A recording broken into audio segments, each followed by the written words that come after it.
This is DJ Redness, and you're watching Hip Hop, His Story, and this is mine.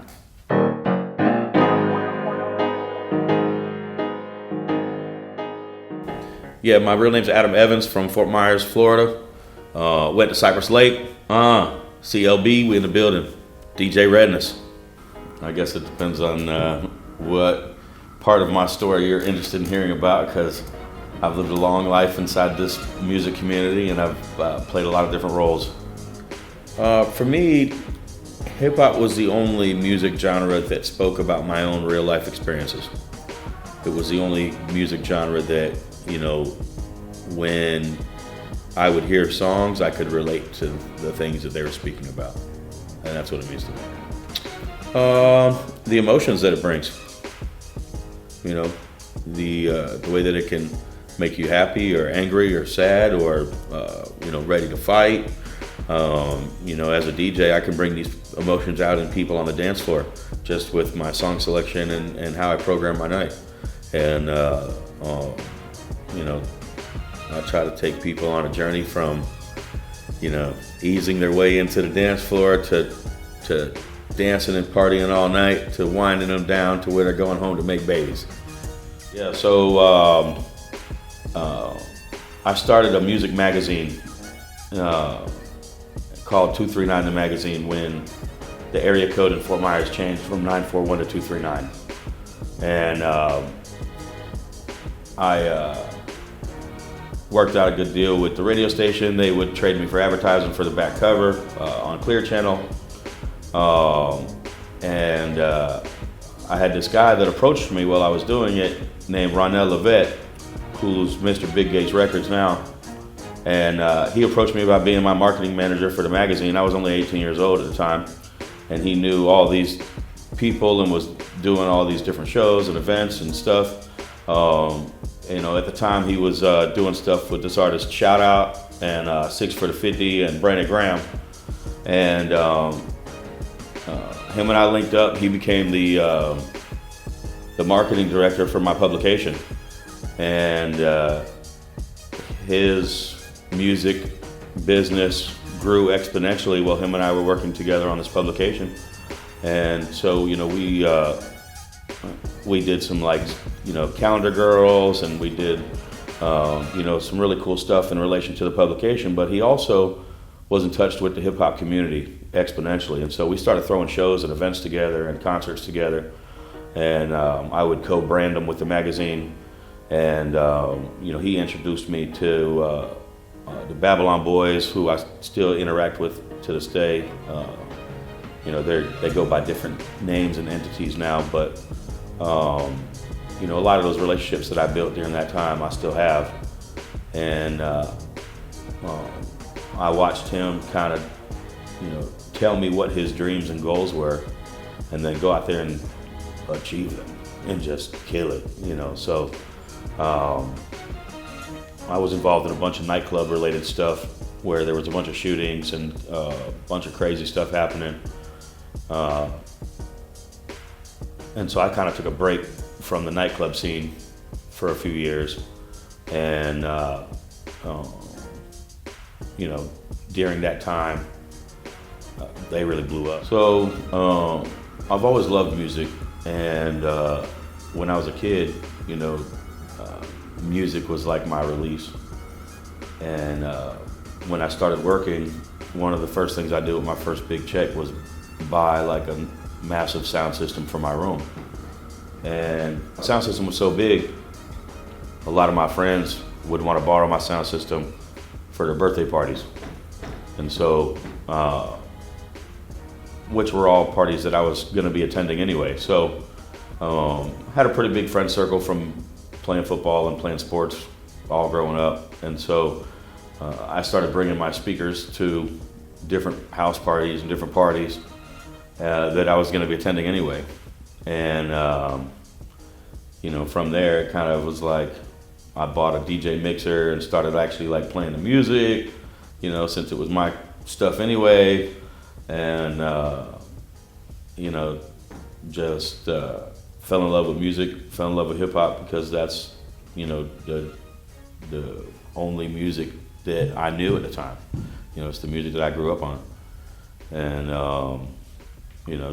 just going from there to DJing places and bars and clubs at 15 and 16 years old, because I had these speakers at 14 and kind of just was doing it all the time. By the time I was 15 and a half, I was doing it for more than a year, and I had accumulated a few different things, and I started getting gigs, and I started doing birthday parties, and by the time that I was 16, I was doing all the high school proms and homecomings, middle school proms, Pop Warner proms, all kinds of events, and was killing it. And so it was just off to the races from there. I don't necessarily remember any particular first song, but I do remember that Master P Ghetto Dope album. I used to listen to that. I used to have a little sound system and put that Bourbons and Lads on. Trick Daddy, I'd play that Can't Fuck With the South Trick Daddy song all the time right before football games, get myself pumped up, so I definitely remember those two artists as being my favorite as a kid before the music became a business. I grew up, went to Cypress Lake Middle School, Cypress Lake High School, was government assistance first half of my life, moved in with my grandfather second half of my life, my mom. Well, we all moved in with my grandfather, so it became a little easier, living with him. And at 14, I started a job so that I could work, have my own money, have my own opportunities, and I've just kind of been working, doing what I love ever since. Well, I stand out from other DJs because of how versatile and how malleable I am to any situation. Because I've been DJing for so long, I can play, to an 80-year-old retirement party or, a 21-year-old's birthday party. I can play the biggest clubs and concerts and venues, with tens of thousands of people, and I have, all the way down to, a pub with just 100 people in it, just having fun with their close friends and family. And each one of those situations takes a different type of DJ, takes a different song selection. And most DJs, they only stick to one lane. They only have one type of, genre that they're good at. And even within hip hop, the same people who party to, up north hip hop might not party to down south hip hop and West Coast hip hop and vice versa. So, even within the same genre, there's huge versatility. And, you've got these young kids that can only play young hip hop, or older people who are not trendy, who can't play any of the young hip hop, and they, stick to old school jams. I'm in a perfect middle age where I feel like I started this music journey at such a young age that I'm at the perfect age where I can play to the older people or to the younger people, because I'm still active in the club. I'm still doing tour dates, I'm still doing events, I'm still doing concerts, so I'm in with what's trendy and what's hot across multiple different cities and markets. But at the same time, I come from this, and so I can play all of it. I got 200,000 songs memorized in my head right now. So what makes a good artist is going to be passion, okay? If you can't feel the passion in the music as a listener, if it doesn't, touch you or move you or inspire you in some way, shape, or form, then that song more than likely will not be a hit. It has to really kind of touch you emotionally in some way, and artists that can do that, that's what makes a good artist. However, some advice for artists that can do that is, it's called the music business. This business is not free, and you're going to have to put some money behind your talent. And if you don't have any money, then you're going to have to team up with somebody with some money, and sign a piece of your rights away. Or you're going to have to go get a regular job or a regular hustle and work and save and save and save and save until you can put some money behind your product. Because even if you can record it, if nobody hears it, it doesn't matter how good it is.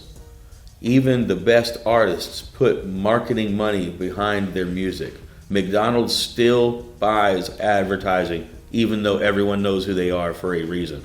You have to market your product. And if you don't have a marketing budget set aside, no matter how emotional your music is or how good it is, you're not going to go very far.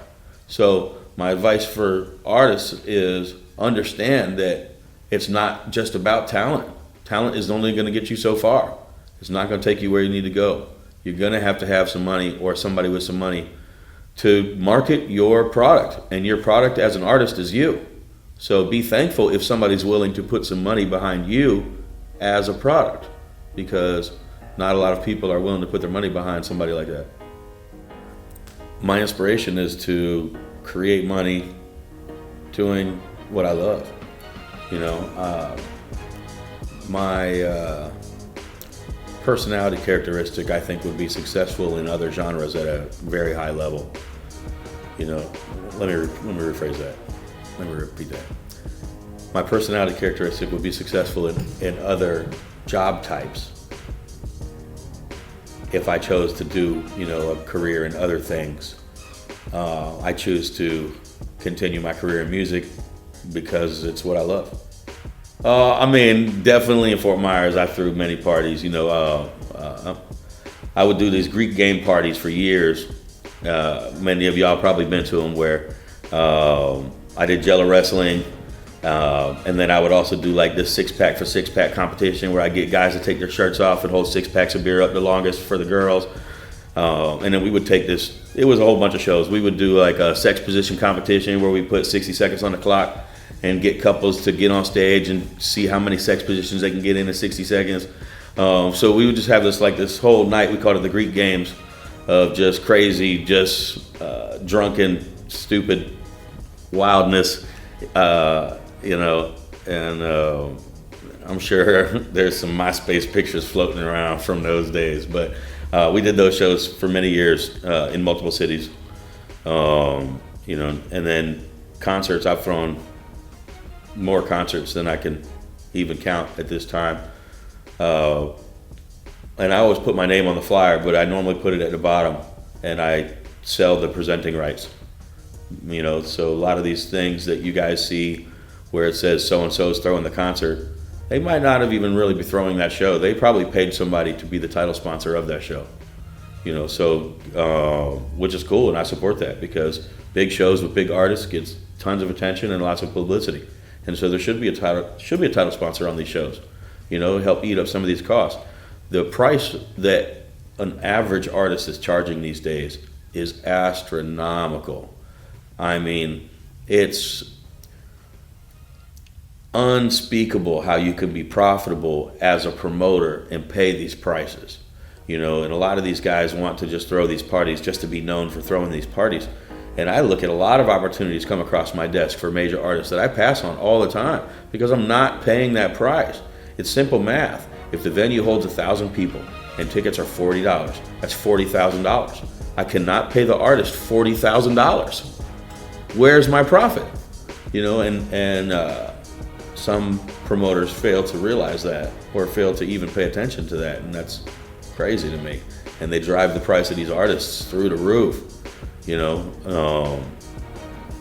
And it's, for me, I'm not paying more than $10,000 for a 1,000-seat venue, because by the time I'm done paying everybody else at $40 tickets, I need to be able to make $20,000, $15,000 on a bad night. You know, it has to be profitable for me. So, you know, I pass on more deals than I take because I know the value of what it is that I'm trying to do. Well, there's no rule book for some of the things that I do in relation to the music business. And a lot of my revenue streams are merely invented. You know, I would just come up with an idea that I would want to do, and then I would ask myself, okay, how can I fund it? You know, how can I make this profitable? You know, whether it's I want to do this concert, or I have this connection with this artist and he's going to give me a great price, or whether it's, you know, a collaboration, an event of, you know, there's a lot of different things that can be profitable in this hip hop world. You know, you can make money on, you know, the production of the music, the sale of the music, you know, and music ownership sometimes gets a little tricky for people that don't really understand it, right? And And what I mean by that is, the people who make the cars at Ford don't have any ownership to the cars that they build. And just because you bought a Ford, once you sell it, you no longer have any rights to the car that you no longer own. So, a lot of these artists that cry and scream that they're getting a fair deal from the record company, what I would say is work harder, make your brand stronger, and negotiate a better deal for yourself, because you signed the contract that says everything laid out on who's getting what rights and who's not. And it's the same as when you sell your car, you know that that car is no longer yours once you sell it. And, I profit sometimes from that side of things, and people get mad at me for it. And, so I understand, both as an artist and as somebody who does the music business on the backside. Well, you should take a chance with me as a record executive, because I understand the business more than most. And I understand that the music business is a business, and if it's not profitable, it doesn't make sense. So, no matter how good somebody's music is, or no matter how amazing the art is that they're selling, if that person's not manageable, or that person's no way you can convert his material to be profitable, then it doesn't make sense as a record executive to do anything with them. And so I think I can help bridge that gap between these record executives and these artists, help coach them on how they can be profitable, as well as, speak the lingo to the record executives, and then kind of break it down, to a guideline that hopefully the artists that I'm affiliated with will follow and get to the next level. In 5 years, I'm well on my way to my 5-year journey. And I've been doing this 5-year journey every 5 years for the last 20 years, right? But now I feel like I have all the tools to put everything together. Before I just thought that I knew it all. Now I realize I don't know it all. But I do know what I am supposed to know in order to continue on this path. I'm only 3 months into my first album. I'm 250,000 streams. I got 10,000 plus people signed up for my email blast. All my other social medias are going crazy. I'm at 70,000 people on my Instagram. Follow me at DJ Redness. Which tells me that people really enjoy the combination of hip hop and house music, and the way that I'm putting it together. Well, I threw a party called the 420 Fest in Fort Myers before marijuana was popular, and at the time most people didn't know what 420 meant. So it was April 20th of 2007, and it's the biggest hip hop show at the time that had ever been to my market. And we rented out Emily Arena down there, and we had Pitbull, Fat Joe, Lil Scrappy, a few other, Tommy Sunshine. Tony Sunshine. Tommy Sunshine I'm doing some EDM tracks with right now. But a pretty good roster of people. And my deal with the radio station was, when, we're going to throw this party, if people don't know what 420 means, we're not going to talk about it. So I kind of, in order for a bunch of free publicity, I gave them the exclusive rights to promote and advertise the station, and I basically sold the brand sponsorship to 105.5, so I allowed them to promote the concert as their own, because I knew where the money was going. I didn't care. But they, since it wasn't their money at play, they took it as an opportunity to create some publicity for themselves and kind of try to burn me in the process. So I went away out of town for a weekend to work some deals out with some other artists, and I came back and they've got a promo running, when Pitbull hits the bong, call for tickets, right? And, kind of breaking down what 420 means for all the people that didn't necessarily know, because, when I signed the deal with the arena, they didn't know. They had no idea what April 20th was. When I worked out deals with, vendors and all kinds of people, they had no idea that it was anything weed related. And if they didn't know, I didn't tell them. And so my strategy was those that know, and those that don't, right? However, because the radio station sensationalized it so much, when I got back in town, I had voicemails from the arena, from the police chief, from all kinds of people, and it cost us a ton of money. We spent another $20,000-$30,000 on additional EMTs, additional security, 10 more armed guards, 8 more police officers off duty at $50 an hour. So it's, all that added up very quickly, and it did increase our news media coverage of the event exponentially, but it just helped the radio station out because they're the title sponsor. And so I was a little naive to that. And we ended up losing, I don't remember, about $40,000 on the day. But the money we lost was about the money that we spent from all the additional charges that they cost us, because, we paid like $35,000 for the venue, and they were going to cancel on us, and we were, a week or two before the show, and we were all in, deposits paid. We're $120,000 into the show. So, it was a good learning moment. I don't necessarily have my biggest accomplishment yet. I have a lot of things that people would say that I'm well accomplished for. But my biggest accomplishment maybe is ongoing right now. My current album, self-titled DJ Redness. We're at 250,000 streams already. We've only been out about 3 months. It's got some amazing features, some amazing tracks, some great combinations between hip hop and house music as I migrate more to the house music space, combining hip hop lyrics with house music production, and then it's turned into be an incredible combination. I did mixtapes for years in Fort Myers. I did the little Pakistan mixtape every year. I'd press up 10,000 copies, had Vans with my face on the side of it. I did at least 200,000 mixtapes. So I made money by reselling CD and DVD distribution or duplication, and then I would do my own distribution with the profits. I would press up all my own units. But this is the first project that I put out there that's an official album, 100% all original music. So even the little Pakistan mixtapes would always be all original music also. So even though it was a mixtape of all people from the area and some pretty major artists, as well as some people that got, just some amazing popularity down there. And, we would put these mixtapes out with all original music, but now this one is something that I personally was involved in the creation of every single song, in different aspects. I have an amazing track with Nathan Mitchell. He had number one album on Billboard, number one song on Billboard Jazz charts a couple times this year. He did the keys for me on one of my songs, my first track in the album called Diamonds, and it's just a beautiful combination of jazz with house music.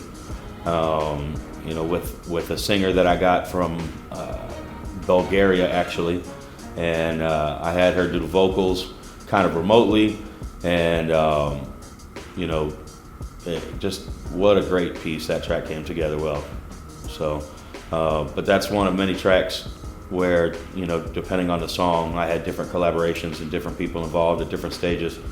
And I wanted to put an album out instead of a single or two, because each song has a different type of collaboration, a different area of my own personal expertise.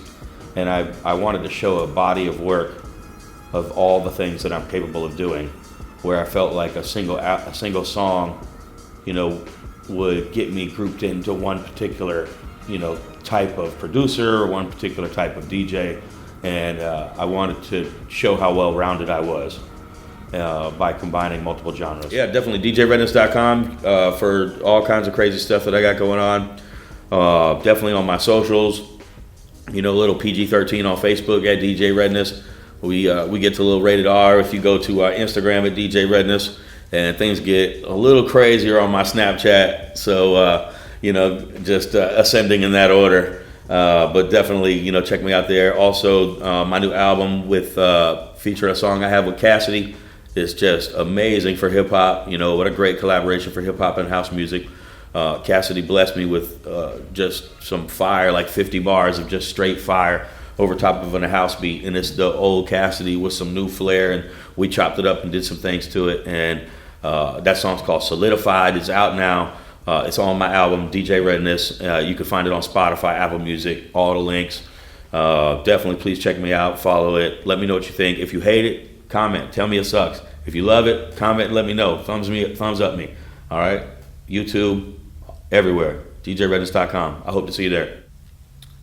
Man, my fun fact about me is that I'm too much fun. You know, if you come and party with me, you know you're going to have a good time.